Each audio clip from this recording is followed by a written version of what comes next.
John, can I ask how school's going? Sure. Yeah. I think reasonably well. It's a good expression to use. I understand. I think in light of the many challenges we have, we're doing okay, and we're helping students, and I think we're doing our job. So Good to hear. I Hasn't been- hope it goes smoothly. it hasn't been easy, but I can only imagine. So good luck with everything. I know it's important for the students to be in the building and together with their instructors. So keep up the good work. I appreciate that. Thank you. You're welcome.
I think we have the majority of folks today.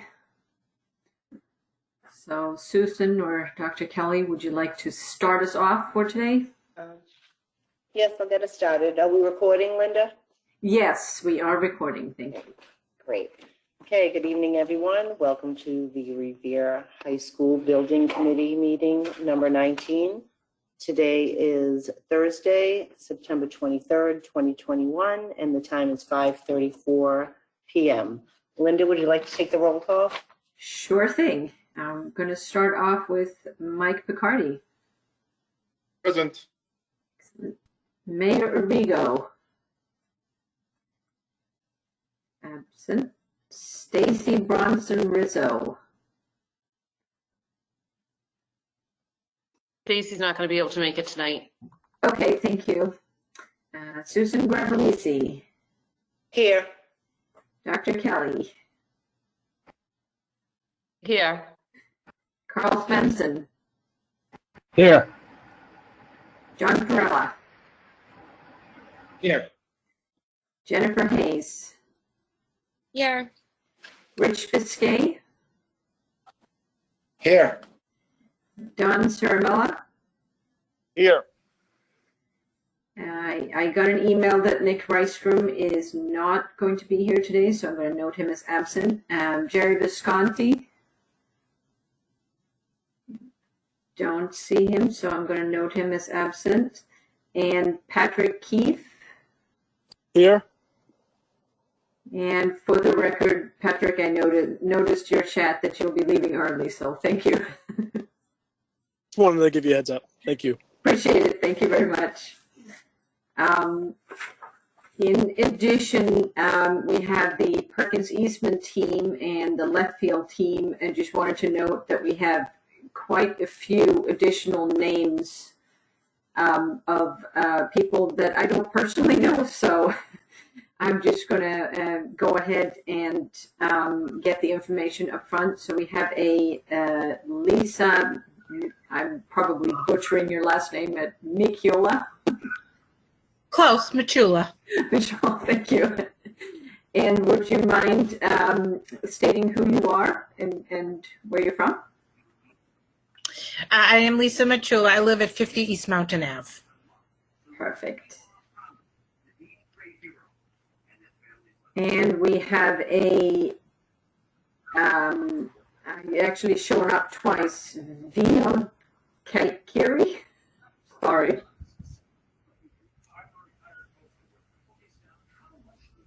I'm not seeing a connection with. Vino Calcary. He's our traffic engineer from VHB. Okay, perfect. Thank He's calling you. in from his car, so he may be having connection trouble. Okay, perfect. Yeah, because I'm not seeing his microphone is connecting. He's in there twice. And then Also, Linda, joining us from the Perkins Eastman design team is Nazra Nimanga. She's been on the project since the beginning, and so she's sitting in. beautiful. Welcome, Nasra. See that? And we have also a David. So David Warner, principal at Warner Larson Landscape Architects, and for Warner Larson tonight presenting, if necessary, will be Ty Johnson, associate here. Perfect. Thank you, David. I didn't have a last name, so I wanted to make sure. Thank you. And then, as mentioned, we have Ty Johnson also from Warner Larson. So with that said, I think we've captured everyone that is attending today. We'll start off with some very, very brief housekeeping. And we're going to start off with vote for approve the September 9th meeting minutes. Linda, can I just ask, I have a lot of static coming from your microphone. I don't know if other people are hearing that too. Yes, I No, was I'm hearing the same. I'm hearing the Yes. same. Okay, well, my IT person just left the house. Maybe I need to double check that.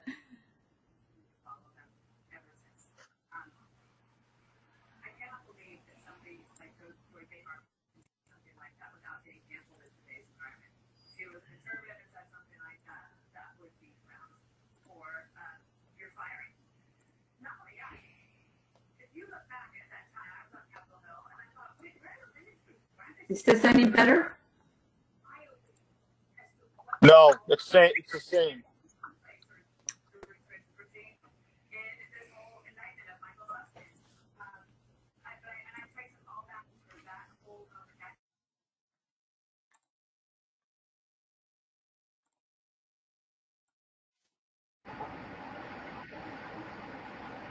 Last chance for testing. That seemed a little bit better. It did seem better. All right, Yes, much better. apologies, I'm going to keep it on this setting for now. Again, just going through the meeting minutes from our last meeting, the September 9th meeting. Someone would like to make a motion, or if there are any questions or comments on the meeting minutes?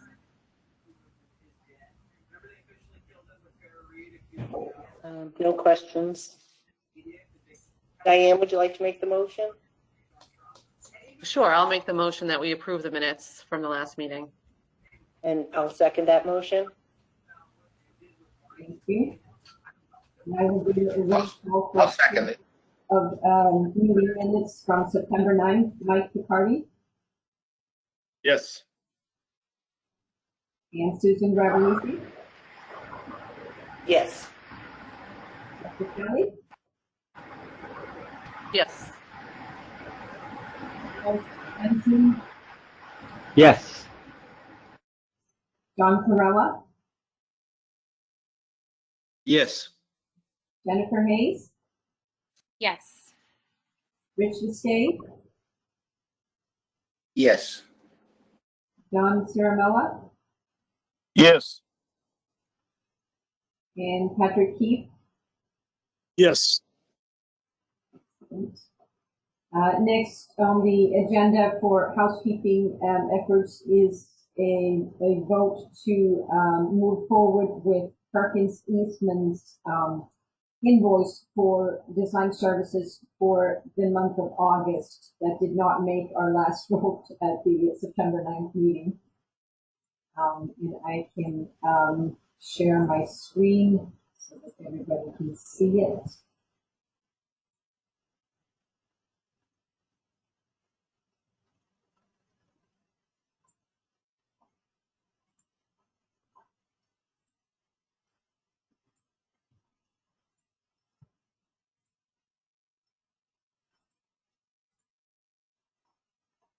And again, this is for services through August, and it is in the amount of $70,350, and it is for August 1st through August 31st.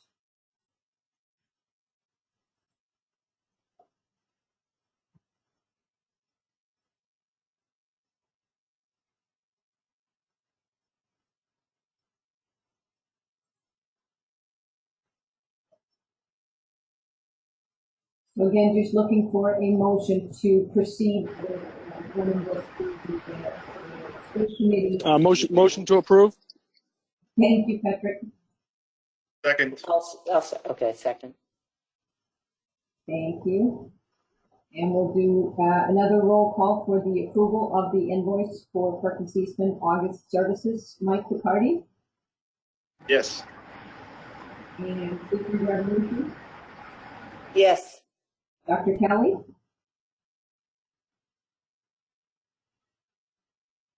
Yeah, sorry, yes. thank you, Carl Svensson, Yes.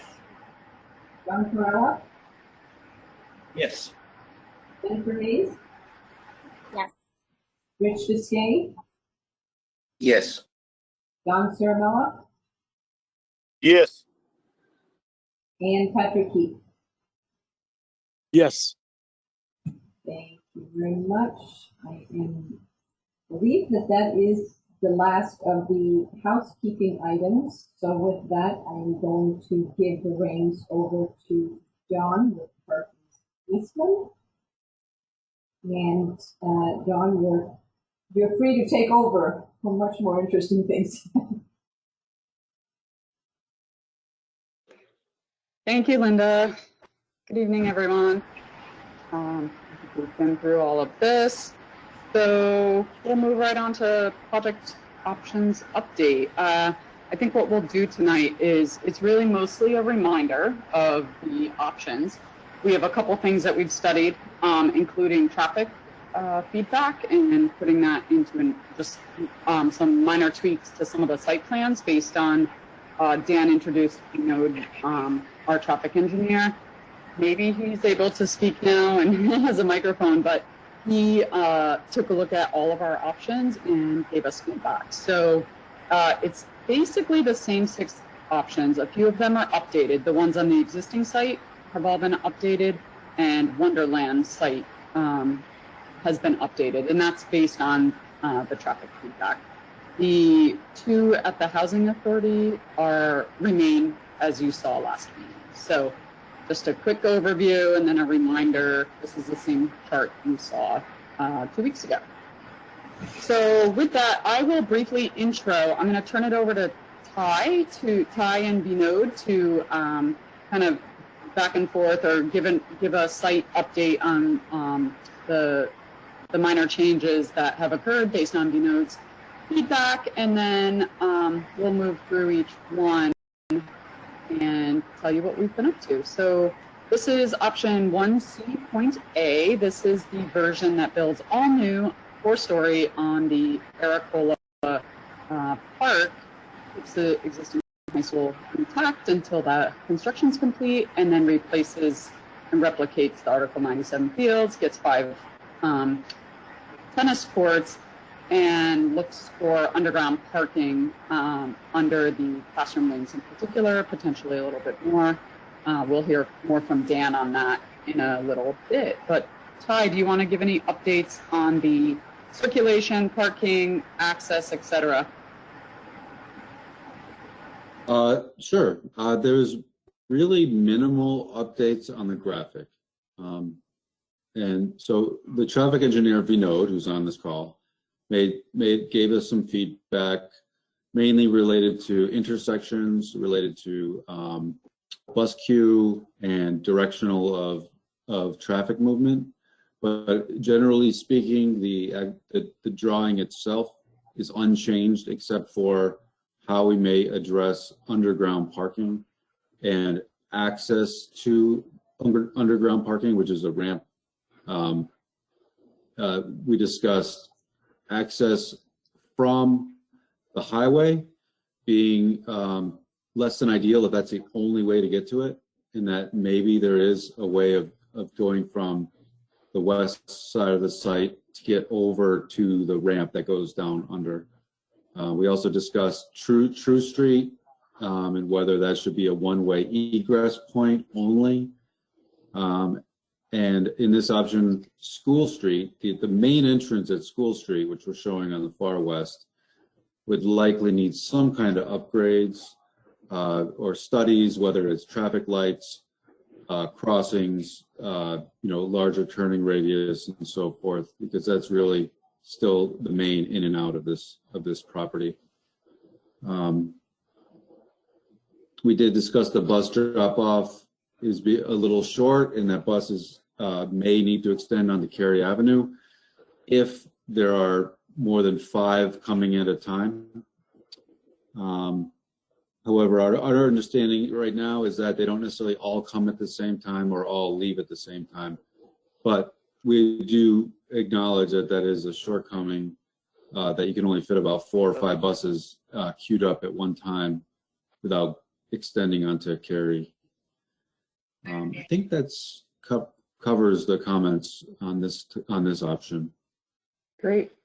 I was going to see if Vinod had any audio. If not, your coverage of the changes based on his feedback should be sufficient. Can you hear me? Can you hear me, Don? Yes. Hi. Yes. Yes. Oh. Hi everyone. Sorry, I've been driving around trying to find a signal. Sorry about that. That's okay. I joined in a couple of minutes ago. That's okay, Vinod. We were just giving an update. This is the all new. This is 1CA, which is the all new on Aracola that keeps the existing building until construction's complete. So Ty went through some of the changes on the site plan, the School Street access, the potentially one way out of True, and then access to the underground parking and how we might accomplish that. Right, and the key with all of these options with Aracola is that today you know there's only a single access point at a really an inconvenient location at an awkward angle, skewed angle entry driveway. Whereas with this plan, we try to distribute the traffic, especially the underground parking goes out onto Route 60. The main access is farther separated on School Street from the existing intersections. So the goal is to distribute the traffic over multiple access egress points and not to concentrate all of them into one location, which is generally the main cause of congestion and backup and queuing and frustration for drivers during peak times. So we're trying to accomplish that by kind of distributing the curb cuts and traffic around the campus. Great. We will move on to the flipped updated, which is the front-facing American Legion Highway. and basically the same access point off of School Street. Nothing has changed as far as the building's concerned. This was basically updated based on, again, the traffic feedback that VNode provided our team. Ty, do you have anything to speak specifically about on this one? So this one has a very, very similar situation as the previous option. Just to recap, what's unique about this is the bus drop-off is off the highway, access to Rumney Marsh, which is longer, so you can have a longer queue. However, you know, there's challenges with buses pulling out into traffic. So it's obviously a downfall of this option. I think other than that, there's really no other unique items about this option to add. Okay.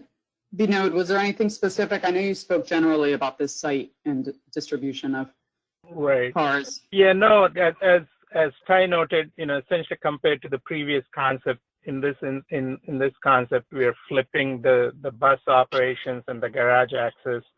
We are essentially mirroring them. In the last option, the buses were coming right into the front of the building, whereas in this one, the buses are going out onto the highway, and the garage access ends up going out onto Cary Avenue or the streets in the back. Okay. Great. Thank you. This, I don't believe, changed at all. This was just the study that took the 1CA and looked at what might be possible with expansion of adjacent property. So nothing here has changed. Correct. There was one comment regarding access off East Mountain Ave. The bus drop-off is shown as a one-way. And I think we still want to have a one-way entrance on the east entry point. The comment Vinod made was the left entry point off East Mountain Ave should really be two-way to allow access to the parking as well. That really wasn't reflected in a plan change, but more of a discussion of circulation. That makes sense. So someone doesn't have to come all the way down here to access parking. They could come in and go directly in. Okay, great. This is the expanded property, the 1D that we presented last meeting. That looks at the adjacent properties, the expanded site, and access just north of the previous version's School Street access. I forget the name of that road. If someone knows it, feel free to help me out, but gave a little bit of breathing room. What changed on this as far as traffic, Ty, and site changes? Very little. So one of the comments that Vinod made, the traffic engineer made, was the large lot on the south of the property, which is 250 spaces. He was simply making the comment that access to that parking lot would make more sense to come off the bus drop-off, versus adding additional curb openings on Mountain Ave. So that's something we'll, as we move forward, we'll watch out for. Is the addition of curb openings on these streets should be carefully thought out, whether they're necessary or not necessary. In this case, likely all the vehicles could come in where that bus drop-off driveway is and make a turn into the parking lot. That is the only new information. The 50 space lot on the far left is a similar situation where that would require a new curb cut. And the comment was, is there ways to circulate within the property versus having to circulate back onto School Street on city streets within parking lots? So, in this particular case, there was really no other solution if you wanted to have that smaller satellite parking lot. Okay. Based on that, we took a look at some efficiencies we might be able to accomplish if we did some underground parking here. And again, I mentioned Dan's going to speak a little bit about what we've learned about the property and the 100-year floodplain, and that's forthcoming. But based on that, we're starting to believe that anything built on this property may need to be somewhat elevated. I think Bob mentioned that in the last meeting as well. So looking at if it does need to be elevated due to the floodplain, does it make sense to put some underground parking? And that might allow us to have some breathing room to not have to potentially take some adjacent properties. And it doesn't affect the building footprint at all. What it does is displaces some of the parking to under the building. And we still have plenty of breathing room on the site and amenities as previously discussed. So Ty, do you want to just talk through this real quick? Sure. So obviously the previous option showed the takings of the area within those light blue bubbles, dash bubbles. And in this case, those are slivers of land that don't really add a huge benefit in terms of fitting program and scope into the property. It does give you breathing room, but this is just another look at it with showing how it might set up by not necessarily having to do a full eminent domain situation on all the homes. And I think it's approximately 10 properties between the two different locations. Would those be the ones in the blue dotted lines that you would continue to take? Yep, so, exactly, Susan. So I'll flip between them, but you can see that what Ty's done is had the access point farther south from these particular properties. And Belgrade's the name of that street, sorry. Oh, done? Yeah, thank you. It was on the tip of my tongue. And then these properties on East Mountain Avenue, because we were able to, oops, sorry, wrong way. This 250 parking lot was split up. There's some surface parking, but then moving the rest under the building allowed for us to take a look at and consider the possibility of not needing those and still having the amenities and breathing room that's required without affecting the building footprint or all the different site program. Just to pick on this for 1 second, I'm going to jump in. I think asking the design team to see if we could still get what we wanted to out of this study, meaning a nicer building footprint and location, and not quite as a cram job on site site facilities and parking. I think this to me shows that maybe the all-in diagram that does include the areas that are in blue on this. To me, it becomes if we can fit the same amount of items without taking those 10 properties, it only helps the argument. So not necessarily looking for a decision or anything, but I'd love to hear from the committee if this is more the right direction than the layout that shows all of those taken. I think once the design team sort of vets this, to me, if we can fit all the scope we need with 10 less houses of eminent domain, this is a more compelling scheme than it is taking all the space. But that's my opinion. I'm interested in others. I'm not a fan of eminent domain. So the least amount of houses, in my opinion, is better. For a lot of different reasons, displacing people from their homes, and there's a single family home shortage as it is nationwide. So that's just my opinion on eminent domain, and the least amount, in my opinion, is the best. I think everybody would agree with that. Yeah, that's what I think. Yeah. What I'm sort of fishing towards is this the eminent domain scheme we should continue massaging as opposed to the bigger one? It seems like that's a logical progression to me. So I'm not a fan of eminent domain, but when you're talking about making a parcel of land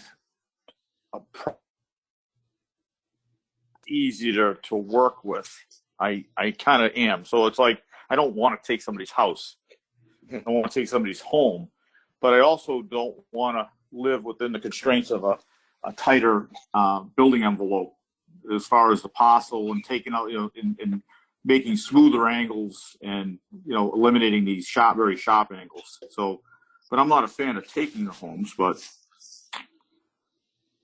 Understood. I mean, that parcel is easy to work with, the shape of it. Mm-hmm. Agreed. From a shape perspective, maybe, but from a grading and perspective, not really. The ones on East Mountain Ave, those are much higher than the site. Those guys, they don't really do a lot for us when we take them. There's a lot of money put into making those work. So they're actually, I would suggest, even if you think about the top 4 at the entryway and you do want to do that, I would probably shy away from those lower ones just because of there's other issues there.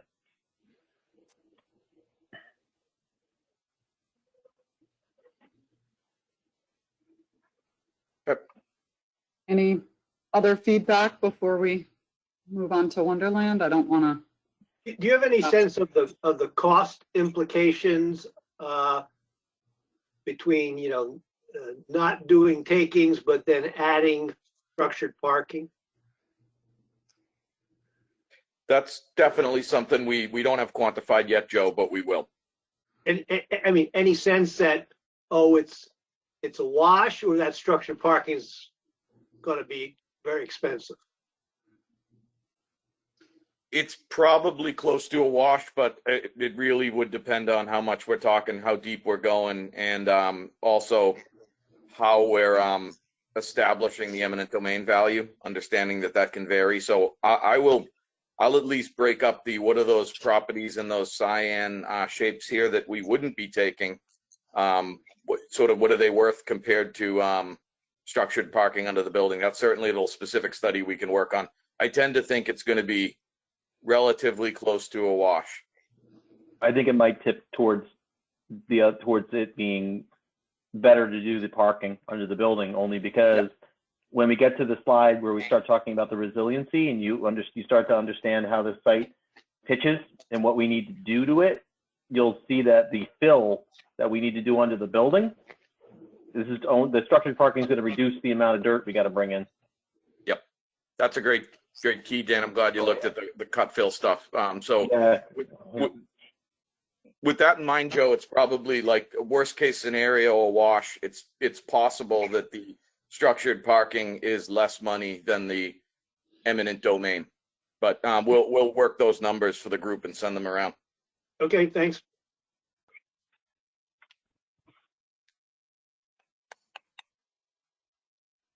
Okay, so I guess I'll move on, and we can certainly come back and discuss this more if anyone has further thoughts, or when Dan speaks to some of the resiliency design, we can come back to this if needed.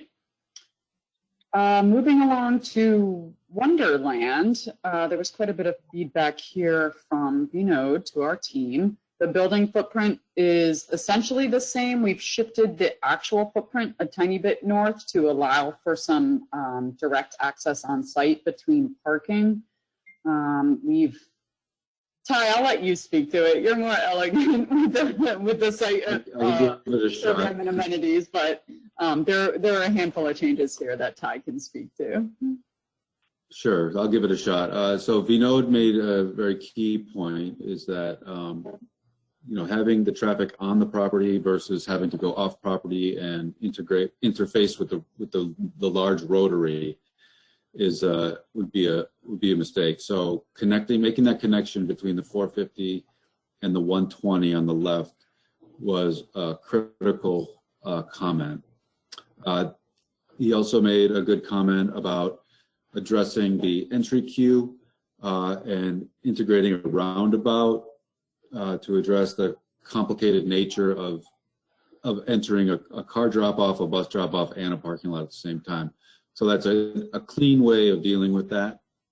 We also discussed Dunn Road and access from Dunn Road across the overland water drainage as being possibly an egress a limited use for egress only.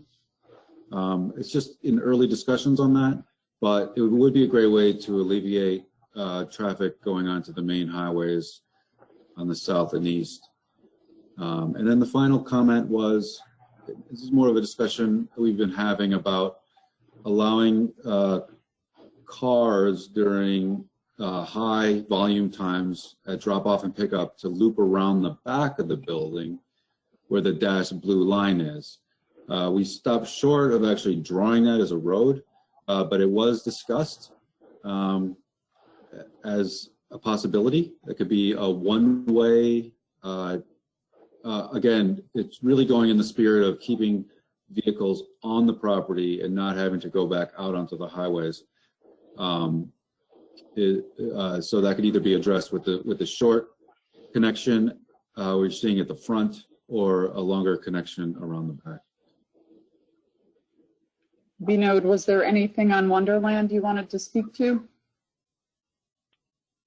No, I think, yeah, the general goal was to benefit from the two signals on either side of the rotary. So, yeah, as Ty mentioned, the cross connection between the parking lots will help minimize the amount of school traffic that needs to use the rotary. I mean, obviously, that's a high-speed rotary. It's not intended for lower speed traffic entering and exiting the site. So having this internal connections and being able to benefit from the signals, the two signals, so you're not overloading the Wonderland T station signal, which obviously does get very congested during peak times, that we can benefit from having the access to the west on VFW Parkway, right across from, the shopping center, the plaza driveway there. There are a lot of benefits to kind of splitting the access on both major roadways. And to Ty's point, there is an opportunity to create a third point via Dunn Street, Dunn Road to the top. That'll help provide access to Revere, or whether it's buses or some, specific access. Again, all in the spirit of keeping traffic out of the rotary and out of the commuting traffic that's pretty congested during peak times. Great. If there are no questions specifically on this, I will ask Brian to speak to Yes. a couple of studies. So this is the first of two things tonight that's not quite ready for prime time. You're going to see updates on this at the next committee meeting, but in the interest of time and getting everything on you folks' radar, we wanted to show this tonight. This is sort of a something that's come out of meetings, Monday meetings that we've referred to in the past with the city, in terms of we've heard that there could be a financial negative. There is a financial negative to both purchasing or eminent domaining this site and losing potential future tax revenues. So we were asked by the city to study if we could basically draw a line in a few different spots and do one of two things. So the left sort of postage stamp here, that red line in the red shaded area is the development area you saw on the last slide. That's basically taking 25 of the 27 acres that's over there towards both highways and developing it. One of the things the city asked us to do so that they could look at preservation of tax returns in the future and development on the site is to basically rotate that line 90 degrees and try to come up with a scheme that keeps plus or minus the same site scope and the same building you've seen. So this isn't removing a field. The goal here is, where does that red line need to go and what would be left over for future development and fit everything. So that's something that the design team's working on. The final question on the right is one that I know the building committee has eliminated. This translates basically to the Wonderland small option, but an associated part of the question from the some of the folks at City Hall was, if the fields weren't there and this was just parking and the building, where would the line be? So these are basically two studies, the middle and the right, that we've asked the design team to look at so we can figure out what a purchase or eminent domain of the entire Wonderland property which is basically all of those parcels with Dunn Road sort of shooting up between them in blue. There's only one tiny privately owned house in there. Everything else is owned by the company that owns the large Wonderland parcel. So the city's going to be working on some financial details of what would these sort of schemes do. The design team's going to be working on what would they look like. And it's something that in the coming meetings, we're going to have to talk about.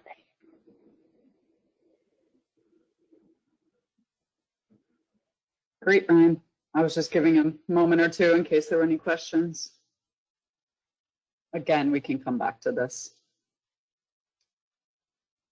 Okay, if not, we have the Revere Housing Authority site options, and these have actually not changed. We've got the 3BA, which was revised last time it was flipped and still has the elevated turf as previously described, and then the large 3B.B with the replacement housing as previously described at the last meeting. So these are unchanged. I don't know if there's Ty or Vinod, if you have anything specific to this site to say.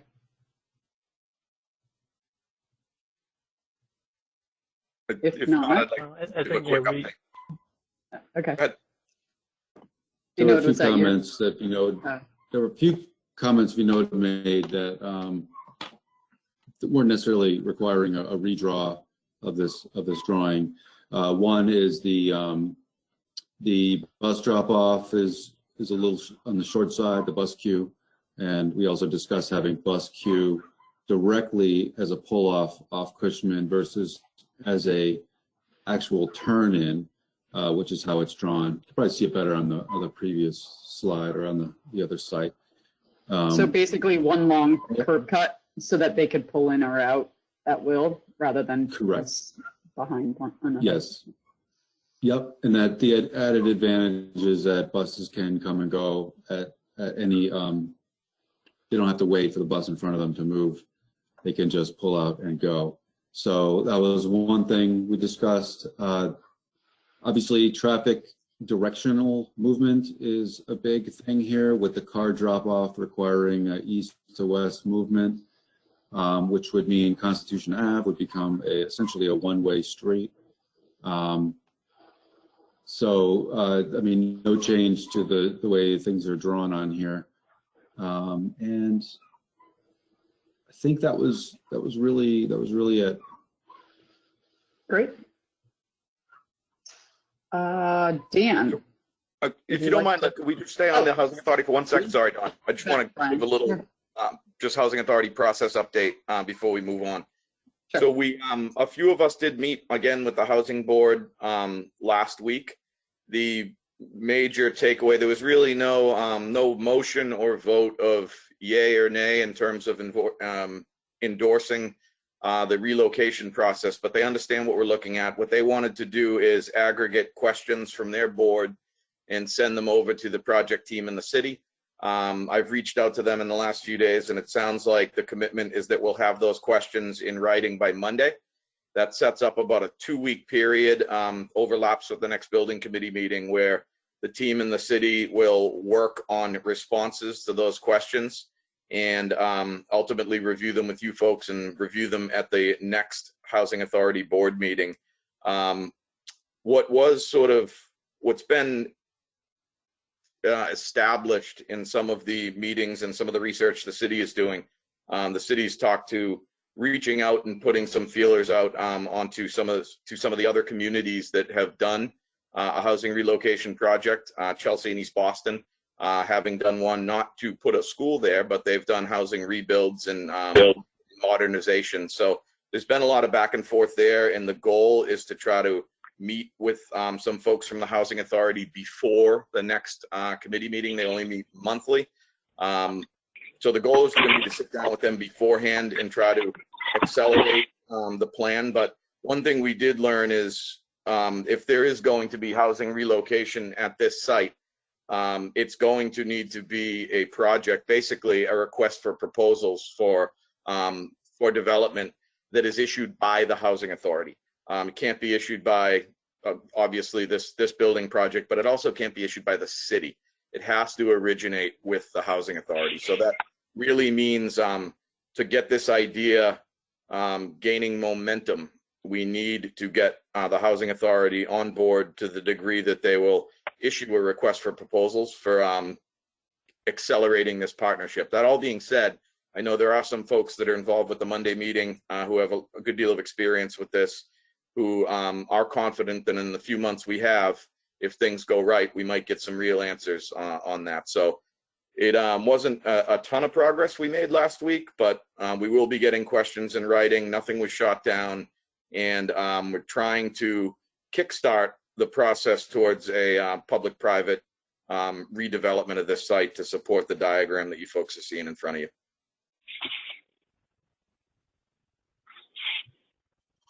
Brian, can you talk a little bit about, we had done a little bit of a backwards map on the 30 month time frame that we have for feasibility and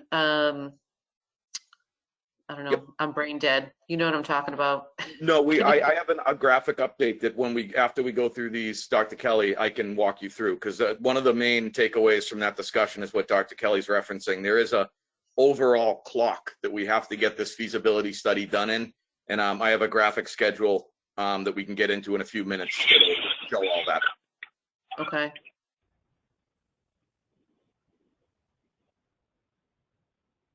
Okay, great. I think we just have one other quick topic on options and resiliency. I think Dan was going to speak a little bit about what we're learning with regard to the sites and what we might need to do with the building. So take it away, Dan. Sure. So the last couple of weeks, I've had several meetings with Judith Nitch's office, who is the civil engineer for the project. And I've asked them to look at how the floodplain and how that will affect or might affect the construction of any building within the Wonderland site and the existing site. It does not affect the housing authority site, but it does affect both the Wonderland site and the existing site. On the Wonderland site, the effect is worse. It's lower, and these kinds of photographs here that you're looking at of the school in Washington kind of show what we might have to do here. We essentially have to raise the high school, the new building, 5 to 6 feet off of where it is now and place it above an 11-foot grade line, which is, again, 5 to 6 feet above where that grade is now. So we would have to put the entire facility on piers and have it high, and that would create it in somewhat of an island out there on that site, and also creates a number of potential egress and ingress issues to the building and accessibility of the building. And so it's going to be very challenging if we're down on the Wonderland site. This is one of the things that we'll have to really think about, is the resiliency and how this works. There is no other option of like building an underground storage tank. It's really the only option is to place the building in and of itself outside of the flood line. And at that site, again, we're talking about raising the entire facility up a number of feet. At the existing site, it's a little different. The existing high school is actually built at 11 feet. So it is above the flood line. What happens is the grade runs down towards the baseball field. So we lose 5 to 6 feet as we run from the building elevation, first floor, down to the baseball field and down to the road there, the highway there. We lose elevation. And that means that when we place the building on that parcel, we have to raise that up to 11 feet. And then we have to dig down to replace that lost low area. We have to bring so it's basically like a seesaw. We're like this now, and we're going to have to do that. So we're going to have to bring the area where the fields were in the tennis courts and some of the parking, we have to bring that area down, and we have to bring the school up, the new school up off of where it is now. So that does mean that, as we talked about a little earlier, it was mentioned about the parking under it. that kind of helps for the parking, because right now if we're at 7 feet and we have to bring the building up to 11 feet anyway, we're halfway there. Meaning that we have to raise all the grade around the building anyway. It does mean also that we're an import site and an export site, meaning that we don't have dirt to shift back and forth. We have to bring in the material to raise the building up, and we have to remove the material to take the area that where the existing building is back down to the low elevation to match the elevations where the fields were. The takings of the taking scheme, the 1D scheme, the new one that we showed, actually helps us, because the areas on East Mountain are higher, and that portion of the building that kind of goes over into that East Mountain spot there, that actually works in our favor as far as how the floodplain would work, because that is above the 11-foot number now. That Do you want me to go to positive? Hey, Dan. Yeah, to go back to that, John. Yeah. That little chunk there that's down below, on the the other one where the building is, the new build, that piece is actually above the 11-foot line. So that actually helps us, because the way that this will work is we have the footprint, the red outline footprint of the existing building is about 210,000 square feet. We can only build a footprint of 210,000 square feet or less, which our building right now is 150,000 square feet. So the parking is going to start to chew into that. And so is the 8, 12, 10 courtyard area, which we want at elevation 11. That will also start to factor into this. So there's a lot more work, for a lot of careful work to be done moving forward as to the balance of how we're going to get this building at the right height and then balance the site out so that we end up in the right place. But it appears that this little takings actually do aid us in making this work. And sort of what Dan alluded to, this is great info for us. We're going to be incorporating this in some of the pricing, but importing and exporting of soil is very expensive. I just wanted to throw that out there for folks that aren't in the industry. It's surprisingly expensive, and often a site ends up either or an import site. We need to bring in soil, or we're bulk getting rid of soil. This being both will definitely be a cost driver. It is not cheap to buy or displace soil. Yeah, that's one of the problems with a small site like this, is that we don't have the export because the building's on it. So we don't have anything. There's no way to export. Yeah. So we have to bring everything in to raise the building up, and then when we're done, we have to take all of it somewhere. So we're still working on this, and we're going to work on some graphics that'll make this clearer to everybody, so everyone can understand exactly how this is working. But it's certainly something that we're going to have to keep on and be very careful about, the size of the building and the footprint of the building and how it interacts with the site.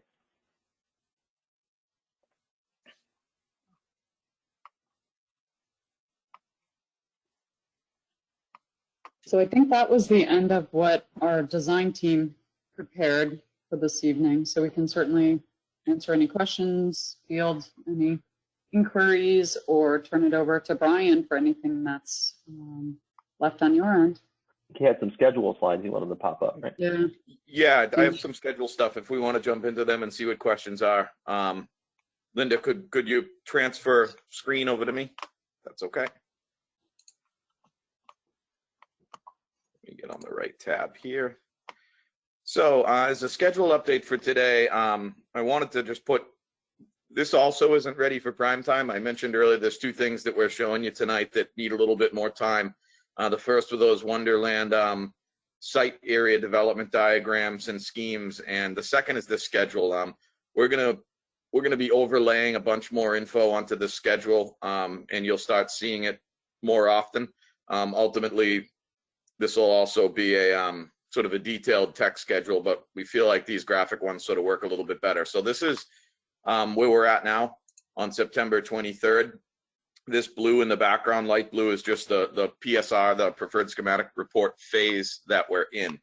And I wanted to just sort of jump to December 16th. So I'm going to talk about 2021, and then we're going to jump into next year and work backwards for a minute to show you where these two, the current path towards site selection and when we have to finish the feasibility study sort of collide, which is in the spring. But right now we're working towards a schematic, a preliminary schematic report to the MSBA on the 16th.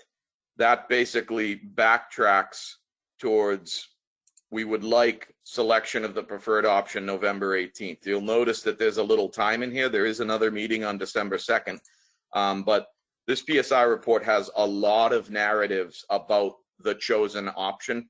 So we'll have schedules, budgets, info, drawings ready before you're voting on them through September, October, November.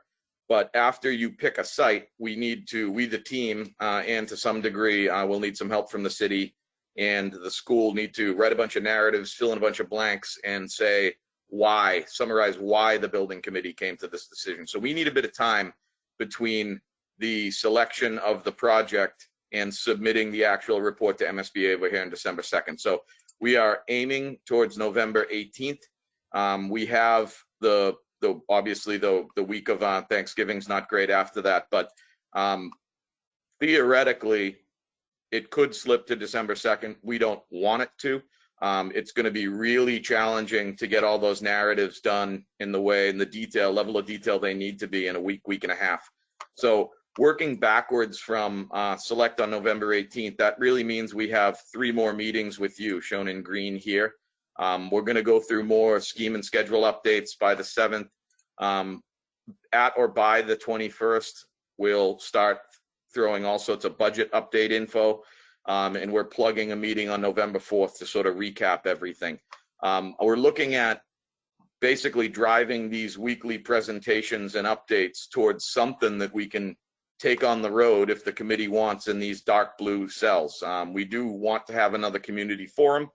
And if any other committee in the city or any other group needs some pre-selection engagement, and this committee wants input from other entities, we would look at, by the 7th, we'd like to have that scheduled. We'd like to know from you folks what we should do. In the meantime, we're going to find a date in here that works for a community meeting. I think it's the 4th or 5th community meeting. But we'd like to know if we think this should go elsewhere. Does the school committee need an update? Does city council need an update?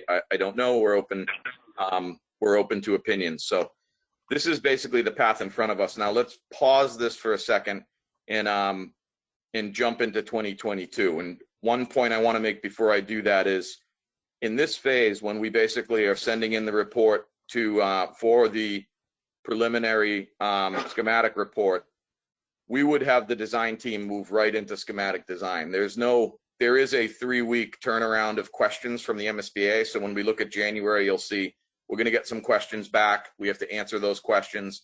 But we would be transitioning right into schematic design. This yellow area is schematic design. Brian, before you go on, sorry. Yep. Can we talk a little bit about those questions that you asked here Sure. before we get too much further down the road? I do think that it would be a good idea to present both to the school committee and the city council in terms of public outreach during those phases that you have identified there. Mm-hmm. I think that's a good idea too, Dr. Kelly. And so that we would really be looking at doing three things in those blue blocks, which would be the school committee, the city council, and a public forum. Yep. All 3 of them. And the beauty of that is it really means we're doing 3 public forums, because the school committee meeting and the city council meeting are both open for participation. I agree. I think what we'll do is we'll take a look at school committee, city council meetings, and then try to plot where they might fall in late October through the middle of November, and then based on that, pick another date for a community meeting, if that sounds all right. Definitely. And I agree that we should try to get those scheduled sooner than later so that we can give proper notification and try to engage as many people as we can. Yep. I'll take a look at some calendars tomorrow and send some dates both to the school folks and the city folks and see if we can make sure we're on agendas. We are in purple here are the housing board meetings. I basically asked them to put us on the agenda until we ask to not be on the agenda, if that ever happens. So we at least can get into all of these RHA board meetings. And like I mentioned earlier, we're going to try to have some informal meeting with them between now and the 20th to really make the 20th meeting a little more meaningful and coax them towards, is there an agreement here? Are you going to start this process or not? Okay. And then the other thing that I think would be helpful to the committee as we're looking at this schedule and this calendar and this timeline is to have a more formal, comprehensive 4-week look ahead at each of the meetings, if we could start doing that. Sure. Just so that we can be a little bit more detail oriented in the discussions that we're having going forward. I think that'll help us make sure that we're ready to make a decision on November 18th, and then you know, be able to really go to submission on December 16th with a well-informed program. What's seemed to have worked before, Dr. Kelly, is I might make sort of super detailed versions of agendas for each of these meetings, and that you know, we don't need to post an agenda where general project update has 17 things under it. But I'd like to list out for each of these meetings exactly what we expect to have there and when decisions are going to be made, and then we can decide what to roll up and post the agendas. But I'll sort of mock up agendas for each of these with detailed bullet points of what we need to present to you and what opinions we need out of you, the all of you. Yeah, I think that'll be helpful, because I do think that a lot of us, you know, it's hard when you're new to this work and you're on this committee and you don't have a deep understanding of the construction field and all of the things that go into it. But I know that when I have questions, if I can anticipate, well, we're going to be talking about that anyway on the 21st, because I've got an idea of what's going to be discussed in the next 4 weeks, then that's going to inform my understanding overall of the project and make me feel a little bit less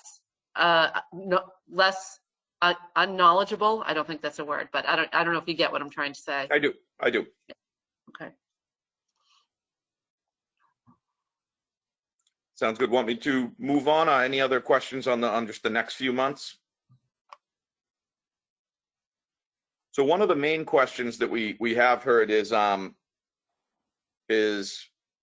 and it's basically about what if the housing authority scenario isn't moving along at the speed we need it to. There's always been a question of, can we push back? Could we push back? How far could we push back? And a key item here from your contract with MSBA made us sort of flush out this 2022 calendar. And this I want to overlay a whole bunch of extra info on. But what I wanted to do is work backwards to zooming forward to October 15th of next year. This is going to sound like a really random thing, but that is 913 days after the MSBA voted to invite Revere into this feasibility study. It's basically when the clock runs out on the feasibility study. And the contract is pretty restrictive about and uses some pretty all-encompassing language of saying these dates are sort of carved in stone. They're very hard to move. If you got to have certain reasons to move them, I'm not sure we do. It even talks about you know, weather, acts of God, or stuff that you know, can theoretically extend these. So we're treating this date of October 15th. We need a project scope and budget agreement. That is specifically the agreement with MSBA that has to happen by this date per your contract with them. I want to be clear, this isn't a left field contract item. It's not a Perkins Eastman contract item. I'm not saying our contracts run out. I'm saying your contract with them has a due date, and it is to have a project scope and budget by October 15th. That basically means, you can see here, some of these red dates that I have highlighted are MSBA board meetings. You can see there's one a week and a half after. Our assumption is that for now, we're going to reach out to MSBA and talk to them in the coming week. But the cycle of getting to this board meeting, which these board meetings involve going to up to 2 meetings with one of the subcommittees at MSBA called the Facilities Assessment Subcommittee, FAS meeting is what we call them. And there's a submission deadline. So if we were to get to October 26th, we'd have to submit by September 1 and potentially attend up to 2 meetings. So it's not as simple as being done by the 26th of October. That really means being done by September. We don't think we can meet this cycle without breaking this October 15th rule. We're going to talk to MSBA about it It could change some things I'm about to tell you, but for now, we need to assume that we need to be back on August 31st. I'm going to zoom in a little bit here so you can see this better. We need to assume that the August 31st of next year board meeting is when we would secure an agreement with the schematic design package and that project scope and budget agreement. That backs up to July 18th is when we need to submit. Here are those same two MSBA FAS meetings. So we'd have to submit by July 18th, attend maybe one, maybe two FAS meetings, leads towards MSBA board approval on August 31st. We're inside of the time frame when your feasibility study, quote unquote, runs out. This backdates, to zoom back out, what you see in yellow is basically the schematic design phase. This lays out to just be about 6.5 months. And that's about as, I think, fast Dan and the Perkins Eastman team is willing to, I know this is new to you guys too. This is sort of hot off the press, and why I'm calling it a draft is I want to work this out with you folks at Perkins Eastman. But I mean, this lays out to a 6.5 month schematic design submission, starting that clock ticking in December. And that's pretty tight, especially for a building of this size, a project of this complexity. That's the time frame that we need to take the one option you've chosen and really vet it out and really get all the costs, the permitting path, all the stuff that Dan was talking about. How high is the building? How much soil are we bringing in out? So we can get really quality job specific estimates and scheduled plan out. So what you can see here is, unless there's a way to bump back to the September, October deadlines, we need these 6 months. We cannot delay any further. And I don't even want to say delay. We can't push any further than what's back here on 2021. We need to hit this submission on December 16th, which leads us into an MSBA approval to proceed to schematic on March 2nd. Now, I don't want to make it sound like I'm being a hypocrite. MSBA is okay with us proceeding into schematic right away when we submit, but we won't technically get permission for schematic, meaning they won't reimburse you for Left Field's bill and Perkins Eastman bill until they sign off on the PSR. So that December submission sets up FAS meetings in January and February and a March approval. That basically shows, again, unless we can go beyond that October 15th of next year deadline, we could not push these decisions back any further. If we find out we could, we might get a little more time in here. I don't think we're going to find out that we can do that. That's just my opinion. We will try to find out before the next meeting, but the long story here is your agreement with MSBA to get this all figured out through schematic design and project scope and budget. To complete that by October 15th, we have to hold this schedule in the next few months.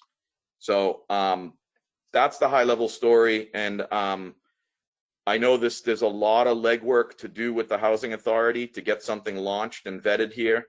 And I can assure you that we're getting good attention from a few of the folks over at City Hall that have been sort of assigned to help figure this out. And we hope to really have a lot more specific info in the coming 2 to 3 weeks and up through the next housing board meeting to really vet what that process would be, what it would look like, and what has to happen. Basically, unless we get news from the MSBA that we can move back from that October date, either way, we're going to need to make a decision on November 18th. So I don't want to be sort of the bad guy here, the Grim Reaper. But if we cannot get momentum on the Housing Authority by November 18th, it's probably going to be something we all have to look at each other and agree is not feasible for this project. So we're doing everything we can so that that's not the case. But unless we get permission from the MSBA to push back post-SD approvals, we cannot push back this November 18th through December 16th timeframe.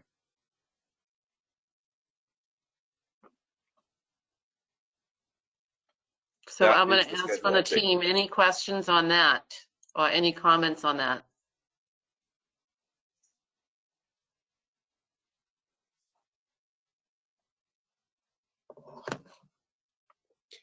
I will, I'm going to work on this a little bit. I want to review it with the design team. I want to overlay some other dates, like as in putting some building committee dates out into the beginning of next year.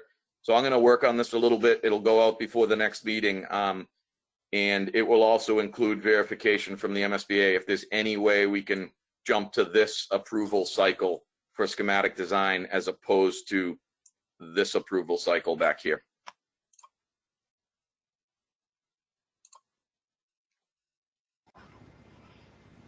Brian, I had a question. Are these RHA meetings open to the public as well, or are they a closed meeting? That's an interesting question. I would think they're open meetings. However, they don't have call-in information. They call out. You have to request to be called, have a call come to you on a certain agenda item. And I haven't seen anyone from the public at them. So interesting question, Carl. It's sort of a small, relatively inaccessible group. I wouldn't be able to tell you how to easily call in or listen in. I've been going over to the Housing Authority building and being there in person. The meeting is open to the public, but I agree with everything Brian said. It's not exactly the most conducive meeting setting for someone who's on a Zoom or a Teams or anything like that. But they are located at the administration building of the Housing Authority. They're the third Wednesday of every month, and they are open to the public, although I haven't seen anyone from the public other than Brian and some others that dealing with this particular project. I had Okay. actually asked the mayor that same question after our last meeting, and he said they don't actually adhere to the open meeting law, but they are open to the public. So maybe we'll all have to just go down there on what day is it? October 20th. It's a small room. And we socially distance. Yeah.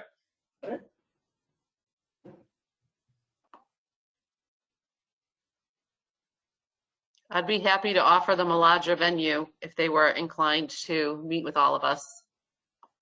That would be a great idea. School Yeah, committee room.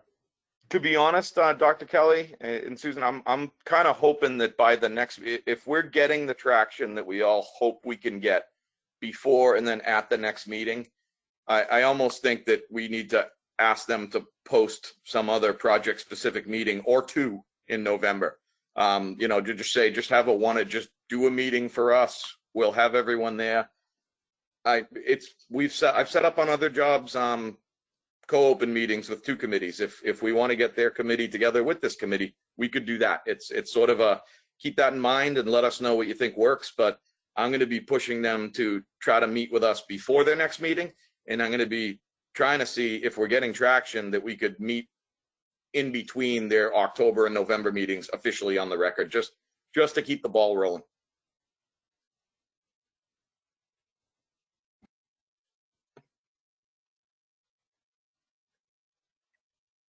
That is all I have.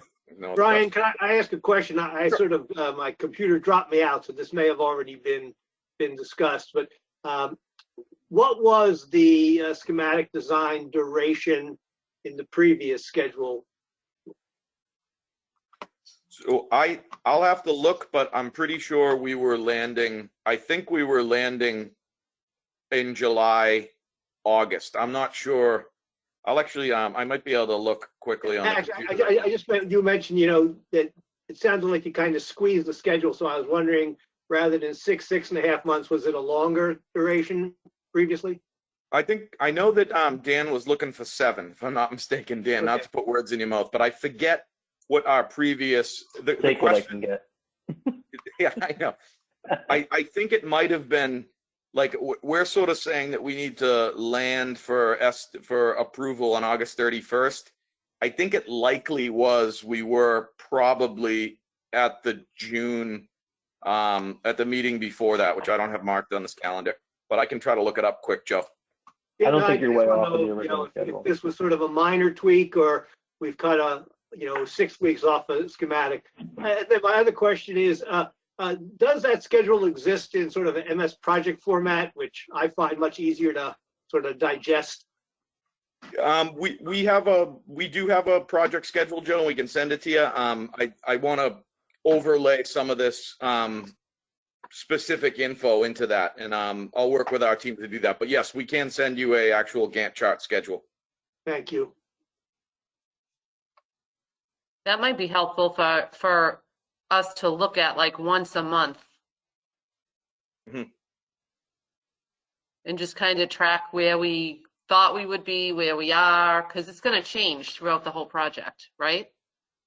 Correct. Schedules is going to be a living, breathing document, and even the schedules that we have laid out for all the options, you can, if we go through 6 months of analysis on one of those options, things in that schedule will change, and that's just a natural progression. So you're right, Dr. Kelly.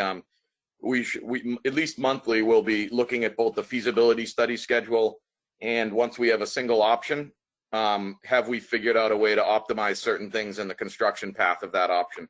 So I mean, right up until we have a contractor, that schedule is somewhat in flux. The other thing that can happen is we've had on projects where a construction manager bids a job and they give us a faster schedule than we gave them, and that'll become a debate of the committee.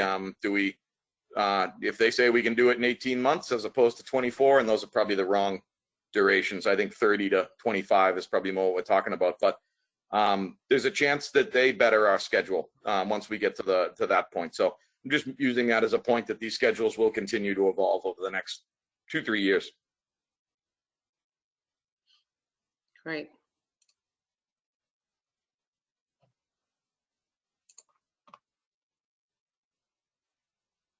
All right, I'm going to note the time because I know we start to lose people by about 15 minutes from now. That might have covered everything I think we had in the agenda. Okay. Yeah, it did. Yeah, the next point on the agenda was if there was any public comments.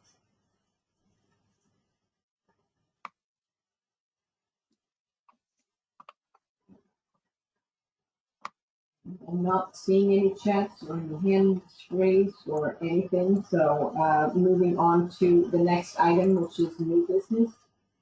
If there's anything else somebody would like to add?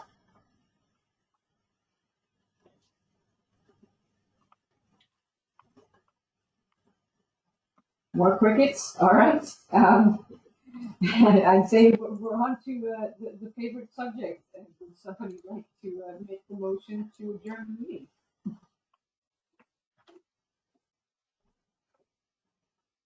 So moved.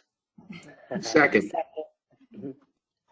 Dr. Kelly made a motion, Rich Skinny and Susan second. Okay, perfect. We'll do a roll call. For those of you left, Mike Picardi, Yes. Susan Grawithi, Yes. Dr. Kelly, Yes. Carl Svensson, Yes. John Torella, Yes. Jennifer Hayes, Yes. Rich Skinny, Yes. Don Ciaramella,